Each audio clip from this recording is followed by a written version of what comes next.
What do you rank as your top issues as you look at Mitt Romney and Barack Obama? Like what is it that's driving, when you go in that voting booth, what is it you're going to be thinking about? My main priority is with healthcare. I am the mother of an adopted special needs child that has a prosthesis, and she relies on her prosthesis to walk. Mm-hmm. Where is she going to be when she's 18 years old and her adoption subsidy Medicaid runs out? Is she going to be able to be insured with a pre-existing condition to be able to walk and live a normal life? Are you a fan of the Obama healthcare reforms? I'm not sure. I think that it's a heck of a lot better than what we have now. So do you bottom line think that the Obama plan went far enough or not far enough? It definitely did not go far enough. Anybody else? My son has autism, and I agree with you. I think about, our biggest fear as a special needs parent is, am I going to die before my child? And who's going to care for him? Is it perfect? No, it's not. But it's a step in the right direction. We see that, at least it's healthcare reform that wasn't happening before. So it steps forward, definitely. Personally, whenever someone asks me about healthcare, I'm like, I know inherently there's a problem there. Yeah. That story you just told, that's a problem. Who can fix it? I mean, you have insurance companies involved, you have lobbyists involved, Congress involved, Senate. You have so many players, I guess, and it's such a complex issue. And there's so many.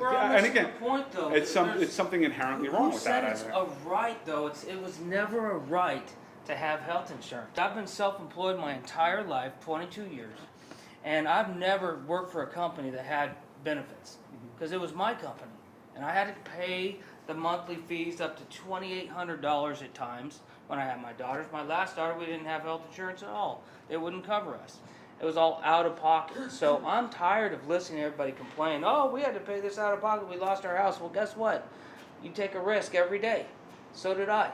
And my sister has autistic kids, and that is a hard issue when you have issues like that. It's not a constitutional right to have health insurance. So it should be a privilege. And I'm only saying that there's people every day like myself that take a risk, because we live in this country and we're able to not have it or have it, but it is expensive. Oil or something like that. But your argument is it's a flawed argument.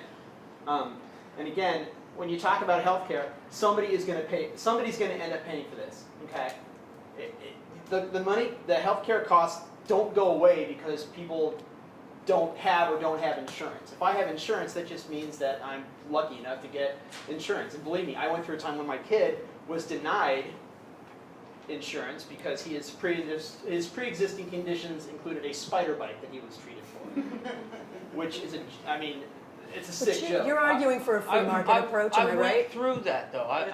There's a lot of components, and I agree with you. But that's also a very small component. But the government has, I think, needs to get their hands away from that, because there's nothing I think they can do. But there is.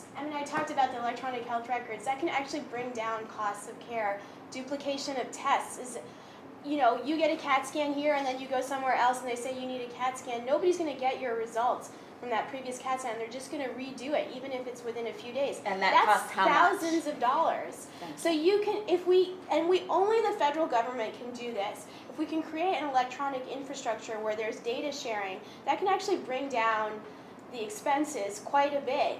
I think that question of whether healthcare is a right or a privilege is a non-question. It's really, how can we make everything more affordable? Because I'll tell you, as a doctor, when you have somebody who's really sick and really hurting, it doesn't matter. It's just, how am I going to get care to this person?